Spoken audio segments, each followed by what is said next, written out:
नमस्कार, मेरा नाम विचित्रा वीर है और मैंने एमए इंग्लिश से किया है और टीचर की ट्रेनिंग के रूप में मैंने बीएड, बीटीसी, एनटीटी ये सब किया है और मुझे 10 साल का अनुभव है शिक्षा।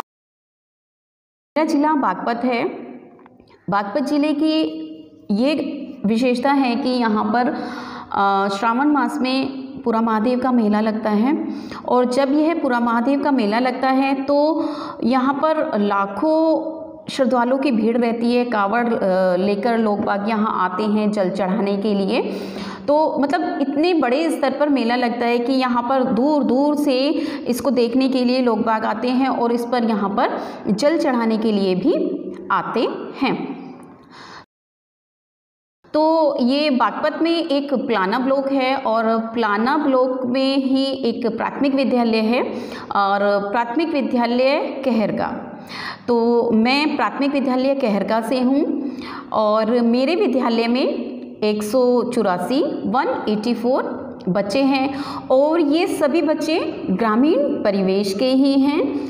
तो जैसे ये बच्चे ग्रामीण परिवेश से हैं तो पढ़ाने में मुझे थोड़ी दिक्कतें तो आती थी और जैसे मुझे अरविंदो घोष के बारे में पता चला, अरविंदो घोष मैंने प्रशिक्षण प्राप्त किया तो कुछ हद तक, काफ़ी हद तक मेरी जो ये समस्या है कि मेरी इतनी मेहनत करने के बावजूद भी बच्चे उस चीज़ को गेन नहीं कर पा रहे थे जो मैं उन्हें देना चाहती थी। तो अरविंदो आईटी के थ्रू मैंने ये सीखा कि बच्चों को किस तरह से उनकी समस्या को दूर किया जाए कि बच्चे इसमें बहुत अच्छे से शिक्षा के स्तर को सुधार सके कि बच्चे जो हैं जिस लेवल से मैं उन्हें पढ़ाना चाहती थी बच्चों के स्तर से कि वो सीखा।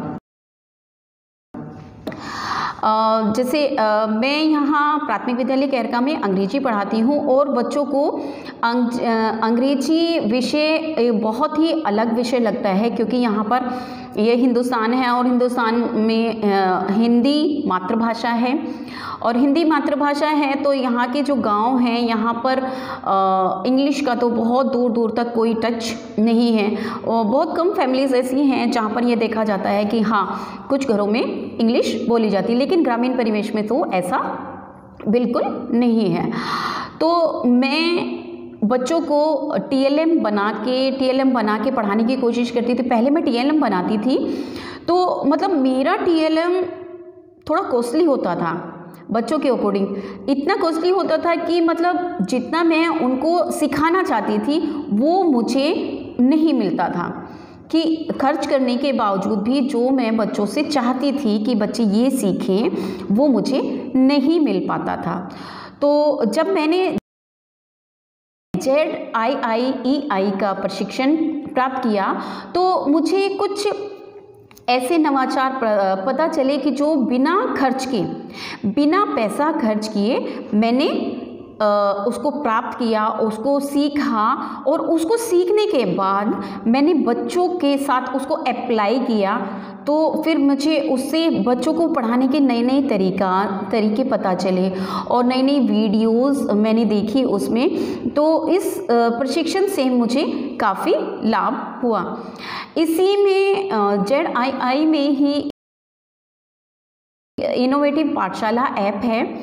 तो एक इनोवेटिव पाठशाला ऐप को जब इन्होंने अभी की इनोवेटिव पाठशाला ऐप है, आप इसको डाउनलोड कीजिए।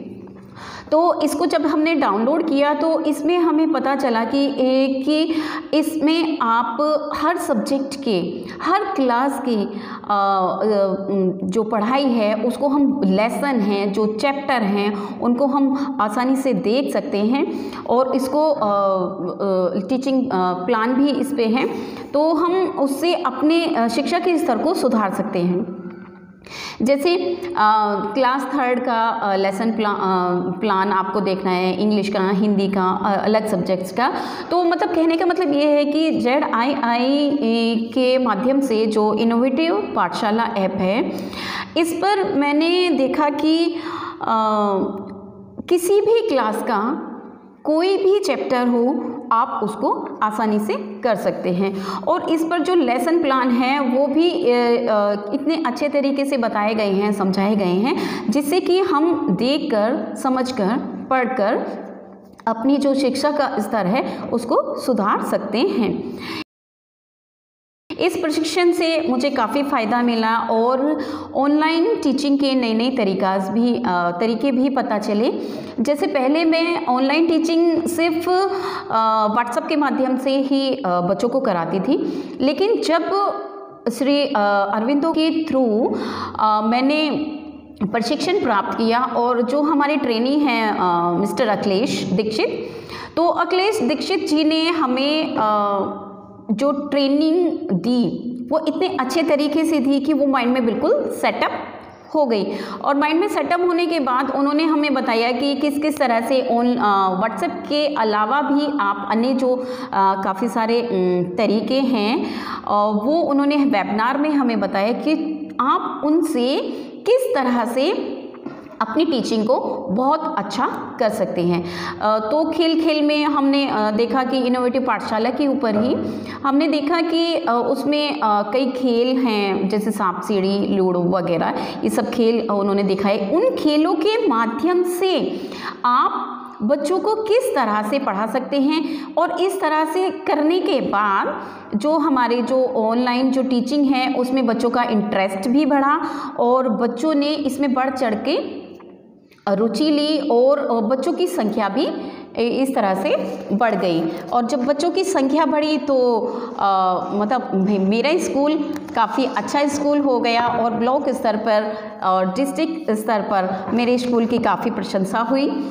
तो और सबसे ज़्यादा हेल्प मुझे इनोवेटिव पाठशाला में इस चीज़ से मिली कि जो गतिविधियां मैं बच्चों के साथ करा रही थी, बच्चों के लिए करा रही थी, तो उससे बच्चों ने बहुत ज़्यादा अच्छे से पढ़ना शुरू कर दिया।